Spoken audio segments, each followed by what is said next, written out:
নমস্কার, সবাই কেমন আছেন? আশা করি ভালো। তো আপনারা আছেন শিবের সাথে। আমরা এখন নুব্রা ভ্যালিতে, বেশ সুন্দর ঘুরছি। হোটেল যাব করেও যাওয়া হচ্ছে না। তো যেমন আগের ভিডিওতেও বলেছি, আমরা কিন্তু স্টে করছি হুন্ডের বলে একটা জায়গায়। আর এখন আমরা দিস্কিত মনেস্টেরি, তো এইখানে আছি, বা গোম্পা, দিস্কিত গোম্পা বা মনেস্টারি, যা বলবেন, ইন্টারচেঞ্জেবলি ইউজ হয়। তো এই মনেস্ট্রিটা এবার চলে এসেছে। ওই বুদ্ধ স্ট্যাচুটার থেকে মনেস্ট্রিটা একটু দূরে, ওখান থেকে অবশ্য দেখাই যায় মনেস্ট্রিটা, যেটা গতকালও আপনারা আশা করি 360 ভিউ দেখার সময় দেখাচ্ছিলাম পাহাড়ের গায়ে। এটা একটু উপরে পাহাড়ের গায়ে, গাড়িটা অনেকটাই চলে আসে, আপনাকে কিছু সিঁড়ি আবার ভেঙে উপরে উঠতে হয়। এটা হলো মনেস্ট্রি, খুব বড় বলবো না। তো ভেতরে ফটোগ্রাফির রেস্ট্রিকশনস আছে। তো দুটো আপনার স্টেপে ছিল, মানে ফার্স্ট তলায় একটা মনেস্ট্রির ঘর ছিল, আবার ওই সেকেন্ড তলাতেও ওই প্রেয়ার হল টাইপের, যেমন আমাদের বা সব ধর্মেই হয়। তো মনেস্ট্রি দেখা হলো, খালি ছিল যেই সময়টা আমরা গেছিলাম। তো এই দেখুন মনেস্ট্রি থেকে আবার ওই নিচটায় আপনার বুদ্ধ স্ট্যাচুটা খুব সুন্দর, ভারী সুন্দর লাগছিল ওখান থেকে, ওপর থেকে নিচ থেকে দেখায়। তো এখান থেকে একটা ভিউ আসছে, ওই সোজা বুদ্ধ স্ট্যাচুটা কত বড় দেখুন। তো মনেস্টারি আমাদের দেখা হয়ে গেল, এবার বেরিয়ে পড়লাম। তো এইখানে বেশি সময় লাগবে না, অনেকেই মনেস্ট্রিটাও আপনার মিস করে, খুব বড় নয় বলে হয়তো। তো আমাদেরও চালক বলছিল ওটার দেখার দরকার নেই, কিন্তু আমরাই জোর করলাম বলে আমাদের নিয়ে গেল। যাই হোক, আমরা বেশি সময়ও ওখানে স্পেন্ড করিনি।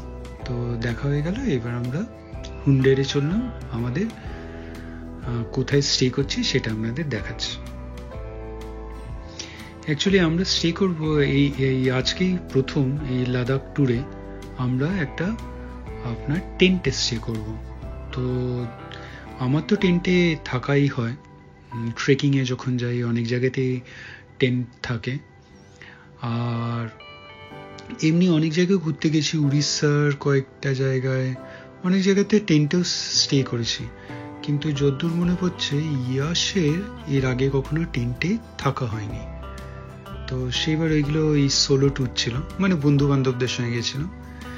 তো আজকে ইয়াস, মেবি হয়তো পাপিয়াও ফার্স্ট টাইম টেন্টে থাকবে।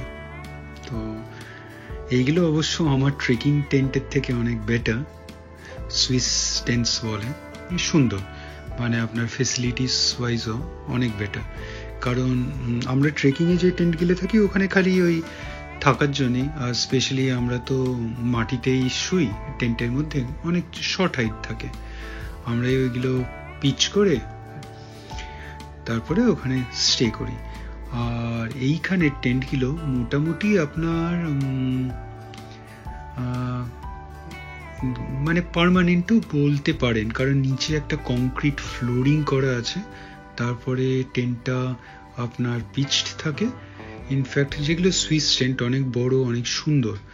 আর সঙ্গে আবার টয়লেটটাও আপনার পাশে আরেকটা ছোট্ট টেন্ট অ্যাডজয়েন্টেই থাকে, মানে আপনার ওই বলতে পারেন অ্যাটাচড টয়লেট বাথ, মানে আপনার অন্য কোথাও যেতে হবে না। তো সুন্দর সুযোগ, মানে প্রত্যেকটা টেন্টের আলাদা আলাদা টয়লেটস দিয়ে, যেটা আমাদের ট্রেকিংয়ে হয় না। তো এবার চললাম, খুব সুন্দর লাগছে আপনার। এখন দেখুন বিকেল হয়ে এসেছে। তো এইখানে আমরা যেমন প্রথম দিনই বলেছিলাম, একদম সকাল সকাল বেরিয়ে যেতাম, আর মানে আলো থাকতেই ঢুকে যেতাম। ইনফ্যাক্ট আজকে একটু দেরি হলো। এই যে টেন্টে ঢুকে গেছি, গিয়াসের খুব পছন্দ হয়েছে। এই যে দেখুন একটা বেডও রাখা আছে, বেডও সুন্দর। তো এটা হলো টেন্টের বাইরেও একটা এই বারান্দা টাইপেরও করা আছে, এক জোড়া চেয়ার রাখা, একটা টেবিল, আপনি চাইলে এখানে টি কফিও নিতে পারেন। আর ডাইনিং এরিয়ায় একটা ঘর আছে যেটা বেশ বড়। তো অনেক কটা টেন্টে এরকম পর পর পর পর, এখানে এরকম স্তূপা মতন, এখানে ওই প্রেয়ারের টেম্পল মতন এখানে করা আছে, এটাও ভারী সুন্দর লাগছিল। আর ব্যাকড্রপের সিনিক বিউটিতে বুঝতেই পারছেন, মাউন্টেন্স দারুণ সুন্দর, অনেক গাছগাছালি আছে ভেতরে, পুরো গাছে ভর্তি, সুন্দর সুন্দর রাস্তা। এইটা হলো আপনার রেস্টুরেন্টটা বেশ বড়। এখানে মোটামুটি যত টেন্স আছে মনে হয় সবাই এখানে চলে এলো, হয়তো অ্যাকোমোডেশন হয়ে যাবে, একসঙ্গে খেতে পারবেন। বেশ বড়। যদিও বা এখন আমরা এই টি খেতে এলাম ঢুকেই, চেক ইন করে, তো এখন এখানে কেউই নেই। ডিনারের সময় আশা করি বাকিদেরও দেখতে পাবো। তো টি খেয়ে আমরা বেরিয়ে এলাম।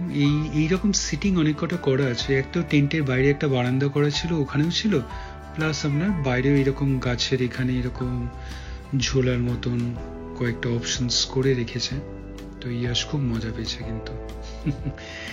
যাই হোক, এবার আমরা এই রাতের দিকে এইরকম একটা গাছে লাইটস লাগানো, যদিও বা আমি এটা এগেনস্টে। লাইক, শেয়ার অ্যান্ড সাবস্ক্রাইব করবেন। সাবস্ক্রাইব করার সময় ওই বেল আইকনটা ক্লিক করবেন, তাহলে ইনস্ট্যান্ট নোটিফিকেশন পেয়ে যাবেন যখনই কোনো ভিডিও এই চ্যানেলে আপলোড হবে। ভালো থাকবেন।